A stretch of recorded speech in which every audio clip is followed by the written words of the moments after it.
Positive reinforcement training is when the performance of a desired behavior is rewarded with a pleasant outcome. In regards to horses, this may be some neck scratches or that perfectly crunchy carrot.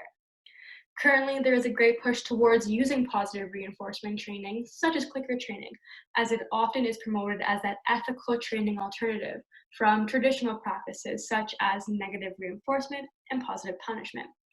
But is this really the case? Recently, clicker trainers have noticed dropping or penile senescence occurring in male horses during their clicker training sessions. And the question is why, or what the heck?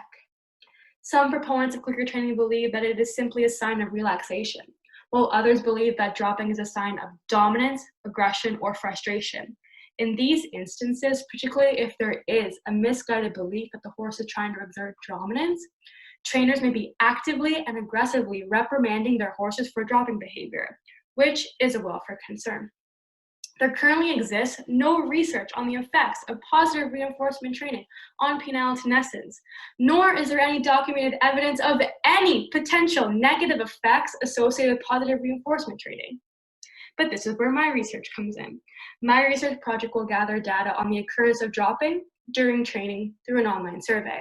The survey will collect information on the trainer and horse demographics, their training methods, the trainer's perspective of dropping, and how they manage it. Participants will also be encouraged to submit a training video of their training session. And I will use an ethogram, which will allow me to document specific behaviors that have been validated as stress-reducing behaviors in horses. Next, I will analyze what behaviors are associated with dropping. And then I will be examining if there are any trends that suggest a potential relationship between dropping and clicker training.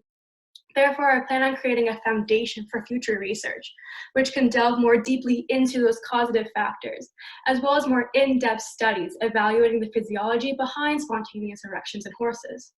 So far, hardly anyone in the world seems willing enough to raise and write about problems in regards to positive reinforcement training. In terms of welfare, it often just gets swept under the rug because many are just duped by that word positive. As positive reinforcement training is growing in popularity, we need a better understanding of the behavioral responses to this training method.